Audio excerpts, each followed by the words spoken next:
நம சிவாய. ஓம் நம சிவாய.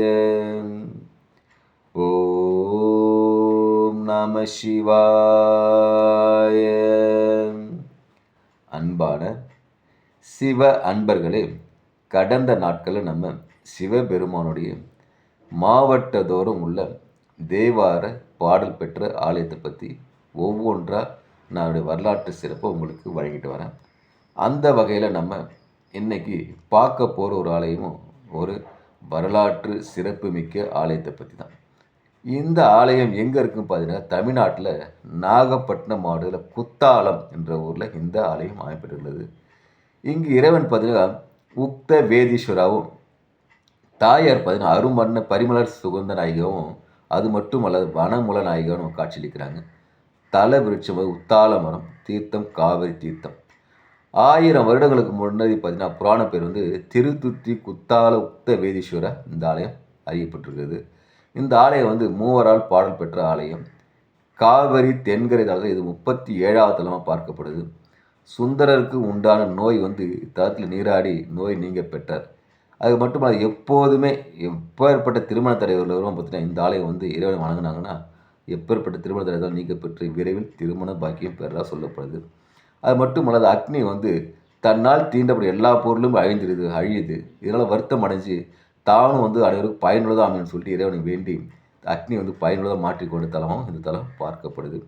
இங்கே யாரெல்லாம் வணங்கியிருக்கிறாங்கன்னு பார்த்தீங்கன்னாக்கா, பார்வதி, காசிபன், அங்கிரசன், கௌதமன், மார்கண்டேயன், வசிஷ்டர், புலத்தியர், அகஸ்தியர், சப்த ரிஷிகளும் பேறு பெற்ற தலமாக இந்த தலம் பார்க்கப்படுது. திருமண தடை நீங்கிறதுக்காக இங்கே பரிமள சுகந்த நாயகி வணங்கினாங்க. அது எப்பேற்பட்ட திருமண தடையும் நீங்கள் பெற சொல்லப்படுது. அது மட்டுமல்லாது இங்கே என்னென்னா சிவபெருமான் மேற்கு பார்த்து சுயம்புலிங்கமாக நமக்கு காட்சி அளிக்கிறாரு. இப்போது இந்த ஆலயத்தில் தல வரலாறு. திருவாடுதுறை தலத்தில் பசு வடியை நீங்கள் பெற்று சுயரூபம் பெற்ற பார்வதி என்ன பண்ணுறாங்க, சிவனை திருமணம் நடைபெறலை.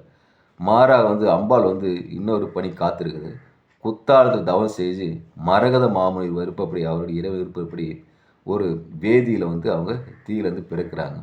பிறந்து பார்த்தீங்கன்னா காவிரி ஆற்றில் நடுவில் சென்று மண் அள்ளி கொண்டு சிவலிங்கத்தை பிரதிஷ்டிப்பது இறைவனை வணங்குறாங்க. அப்படி 8 நாட்கள் இறைவனை வணங்கிட்டு இருக்கும்போது பார்த்தீங்கன்னா அந்த சிவலிங்கத்தை வெடித்து சிவபெருமான் பார்வதி கரம் பிடிக்கிறாரு. ஆனால் பார்வதி தேவி என்ன பண்ணுறாங்க, அச்சங்கோட்டு என்ன பண்ணுறாங்க, இல்லை எனக்கு இப்படி திருமணம் நடக்க தேவையில்லை, அனைவரும் சாத்திர சம்பிரதாயப்படி உற்றார் உரையறப்படி எல்லாரும் புடை சூழ இந்த திருமணம் நடக்கணும் சொல்லி சிவபெருமான்றாங்க. அதே மாதிரி சிவபெருமான் சரின்னு சொல்லி வாக்களிக்கிறாரு. அதுக்கப்புறம் பார்த்தீங்கன்னா இவங்க குத்தாலத்தோட மரகத ஆசிபர் வராங்க. உற்றார் படை சூழ சிவபெருமானுக்கும் பார்வதிக்கும் திருமணம் நடைபெற்ற ஆலயமாக இந்த ஆலயம் பார்க்கப்படுது. அதற்காக தான் சிவபெருமானுக்கும் பார்வதிக்கும் திருமணம் நடைபெற்ற ஆலயம் என்பதாலே இது எப்பேற்பட்ட திருமண தடை உள்ளவர்களுக்கும் இங்கே இறைவனை வணங்கினாங்கன்னா திருமண தடை நீங்க பெறலாம்னு சொல்லி ஐதீகமாக பார்க்கப்படுது. அதனால் அன்பான சிவ அன்பர்களே, வாய்ப்பை ஒரு முறை உருவாக்கி குத்தாலத்தில் உள்ள உக்த வேதீஸ்வரவும் பரிமள சுகந்த நாயகி வணங்கி இறையருள் பெற்று இன்புற்று வாழ்க.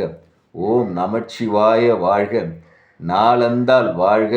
இமை பொழுதும் என் நெஞ்சில் நீங்காதா தாழ் வாழ்க. ஈசனடி வாழ்க. எந்த நடி வாழ்கட்டும் வாழ்க வாழ்க வாழ்க. ஓம் நமச்சிவாய வாழ்க. நாளந்தால் வாழ்க. ஓம் நமச்சிவாய வாழ்க. நாளந்தால் வாழ்க. அன்பையே விதைப்போம், அன்பையே அறுவடை செய்வோம். ஓம் நமச்சிவாய.